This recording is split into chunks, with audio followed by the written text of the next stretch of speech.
नमस्ते स्टूडेंट, आप लोग कैसे हैं। आशा करता हूँ अच्छे होंगे, स्वस्थ होंगे, मस्त होंगे। तो आज हम लोग पढ़ेंगे लाभ और हानि। लाभ और हानि का पार्ट 1 पढ़ेंगे, ठीक है। और लाभ और हानि में जितने भी क्वेश्चन हैं आप सिर्फ एक मेथड से आप इजीली आप क्वेश्चन को सोल्व कर सकते हैं। तो बिना देर के क्वेश्चन को स्टार्ट करते हैं। तो क्वेश्चन में क्या दिया गया है, क्रय मूल्य और विक्रय मूल्य 8:9 के अनुपात में है, तो लाभ प्रतिशत क्या होगा, क्वेश्चन पूछ रहा है, ठीक है। तो जैसे जैसे क्वेश्चन दिया उस हिसाब से लिखते जाएंगे। क्रय मूल्य को क्या बोला जाता है, कॉस्ट प्राइस, ठीक है। विक्रय मूल्य को क्या कहा जाता है, सेलिंग प्राइस।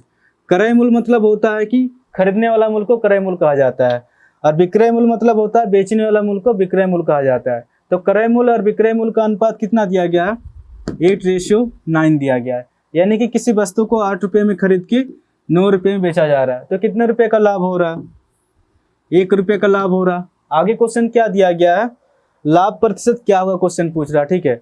तो लाभ प्रतिशत या हानि प्रतिशत निकालने के लिए हमेशा खरीदने वाला मूल्य पर ही लिया जाता है। तो हमेशा इसीलिए नीचे में खरीदने वाला मूल्य को लिया जाता है। तो खरीदने वाला मूल्य कितना है, 8 है, और जो भी लाभ होगा या हानि होगा उसको ऊपर में लिखेंगे। तो लाभ कितना हो रहा, 1 रुपये का हो रहा। और 1/8 प्रतिशत में कितना होता है, प्रतिशत में निकालने के लिए या गुना 100 करेंगे, या फिर 1/8 डायरेक्ट होता है 12 से ही 1/2 प्रतिशत का लाभ हो जाएगा, ठीक है। मैं परसेंटेज के पार्ट 1 में लिखवा दिया हूँ कि 1/8 डायरेक्ट होता है 12 से ही 1/2 प्रतिशत का लाभ हो जाएगा, ठीक है। तो इस क्वेश्चन का जो आंसर हो जाएगा ऑप्शन बी इसका सही आंसर होगा, 12 से ही 1/2 प्रतिशत का लाभ हो जाएगा। सबसे पहले इसको प्रूव करेंगे कि लाभ प्रतिशत हो या हानि प्रतिशत निकालने के लिए हमेशा क्रय मूल्य पर ही क्यों निकाला जाता है, ठीक है। आप इसको इस तरह से समझ सकते हैं, जैसे कि मैं किसी वस्तु को 100 रुपये में खरीदा हूँ, ठीक है। तो 100 रुपये में खरीद के मैं किसी दूसरे व्यक्ति को बेच दे रहा हूँ 110 रुपया में, तो मुझे कितने रुपये का लाभ हो रहा है, मुझे 10 रुपये का लाभ हो रहा है। किस पर, 100 रुपये पर, और 100 रुपये मेरा क्या था, खरीदने वाला मूल्य था, ठीक है।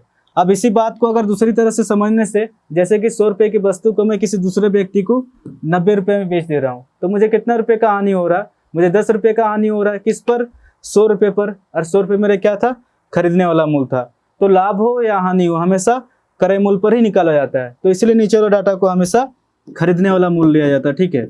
अब समझ में आ गया होगा कि नीचे वाला डाटा को हमेशा खरीदने वाला मूल्य क्यों लिया जाता है, ठीक है। अब नेक्स्ट क्वेश्चन पे चलते हैं। दूसरा नंबर क्वेश्चन में क्या दिया गया है, एक दुकानदार किसी वस्तु को 1470 रुपये में बेचकर 16 से ही 2/3 प्रतिशत का लाभ कमाता है, तो उस वस्तु का क्रय मूल्य ज्ञात कीजिए, क्वेश्चन पूछ रहा है, ठीक है। तो जैसे जैसे क्वेश्चन दिया उस हिसाब से लिखते जाएंगे। सबसे पहले तो प्रतिशत को उतारेंगे। प्रतिशत में कितना दिया गया, 16 से ही 2/3 प्रतिशत का लाभ कमाता है, यानी कि लाभ प्रतिशत दिया गया है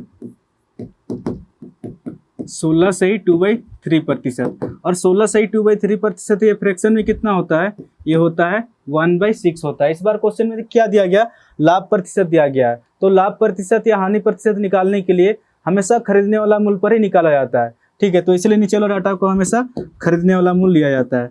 तो 6 रुपये की वस्तु पर 16 से ही 2/3 प्रतिशत का लाभ हो रहा है, क्योंकि यहाँ पर लाभ प्रतिशत दिया गया है। तो 6 रुपये की वस्तु पर 16 से ही 2/3 प्रतिशत का लाभ हो रहा है। तो 6 का 16 से ही 2/3 प्रतिशत कितना होगा, 1 होगा। हमेशा ऊपर डाटा निकल के आता है, आप निकाल के भी देख सकते हैं। इस 6 का 16 से ही 2/3 प्रतिशत, जब 16 से ही 2/3 प्रतिशत को फ्रैक्शन में सोल्व करेंगे तो 1/6 आएगा, 6 से 6 कट जाएगा, 1 निकल के आएगा। आप देख सकते हैं यहाँ पर भी 1 है और यहाँ पर भी 1 है, ठीक है। इस 6 रुपये की वस्तु पर 16 से ही 2/3 प्रतिशत का लाभ हो रहा है, यानी कि 1 रुपये का लाभ हो रहा है। तो 6 रुपये की वस्तु पर 1 रुपये का लाभ हो रहा है, तो मैं कितने रुपये में बेच दूंगा, 6 + 1 7 रुपये में बेच दूंगा। बट एक्चुअल में डाटा कितना दिया गया है, 1470 रुपये में बेचा जाता है, 7 रुपये में नहीं बेचा जाता है। एक्चुअल में डाटा दिया गया है 1470 दिया गया है। इस 7 से जो ये 1470 कितना होने जाता है, ये अपने आप से 7 दूनी 14, 7 × 7 0, यानी कि 210 गुना ज़्यादा है। तो इसी प्रकार जो हमने खरीदने वाला मूल्य माना था, ये 6 ना होकर अपने आप से 210 गुना ज़्यादा हो जाएगा। कितना हो जाएगा, 1260 हो जाएगा। तो इस क्वेश्चन का जो आंसर हो जाएगा 1260 हो जाएगा, ठीक है। ऑप्शन ए इसका सही आंसर होगा। तीसरा नंबर क्वेश्चन में क्या दिया गया है, किसी वस्तु को 770 रुपये में बेचने से 12 से ही 1/2 प्रतिशत की हानि होती है, तो उस वस्तु का क्रय मूल्य ज्ञात कीजिए, क्वेश्चन पूछ रहा है, ठीक है। तो जैसे जैसे क्वेश्चन दिया उस हिसाब से लिखते जाएंगे। इस बार क्वेश्चन में क्या दिया गया, 12 से ही 1/2 प्रतिशत की हानि दिया गया, ठीक है। पहले वाला क्वेश्चन में लाभ दिया था, इस क्वेश्चन में हानि दिया गया है। तो हानि प्रतिशत दिया गया है 12 से 1/2%, ठीक है। तो 12 से 1/2% ये फ्रैक्शन में कितना होता है, ये होता है 1/8 होता है। तो लाभ प्रतिशत या हानि प्रतिशत निकालने के लिए हमेशा खरीदने वाला मूल्य पर ही निकाला जाता है, तो इसीलिए नीचे वाला डाटा को हमेशा खरीदने वाला मूल्य माना जाता है, ठीक है। तो 8 रुपये की वस्तु पर 12 से 1/2% की हानि हो रही है, तो इस 8 का 12 से 1/2% कितना होगा, 1 होगा।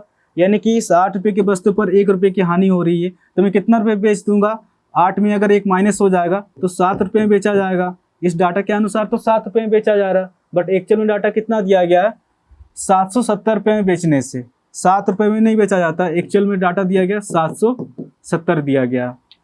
इस 7 से जो ये 770 कितना गुना ज़्यादा है, ये अपने आप से 7 एका 7, 7 एका 7 0, 110 गुना ज़्यादा है। ये 110 किस तरह से आ रहा है, आप इसको इस तरह से समझ सकते हैं, जैसे कि ये 770 है, 770 को इस 7 से भाग दे देंगे, 7 एका 7, 7 एका 7 0, इसी 110 को हमने यहाँ पर लिखा है, ठीक है। इस 7 से जो 770 कितना गुना ज़्यादा है, 110 गुना ज़्यादा है।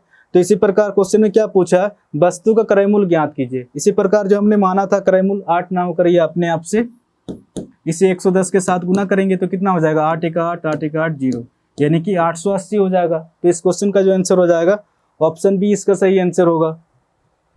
चौथा नंबर क्वेश्चन में क्या दिया गया है, 15 वस्तुओं का क्रय मूल्य 10 वस्तुओं के विक्रय मूल्य के बराबर है, तो लाभ प्रतिशत क्या होगा, क्वेश्चन पूछ रहा है, ठीक है। तो जैसे जैसे क्वेश्चन दिया उस हिसाब से लिखते जाएंगे, ठीक है। 15 वस्तुओं का क्रय मूल्य, 15 वस्तुओं का सीपी बराबर 10 वस्तुओं के एसपी के बराबर है, यही क्वेश्चन में दिया गया है।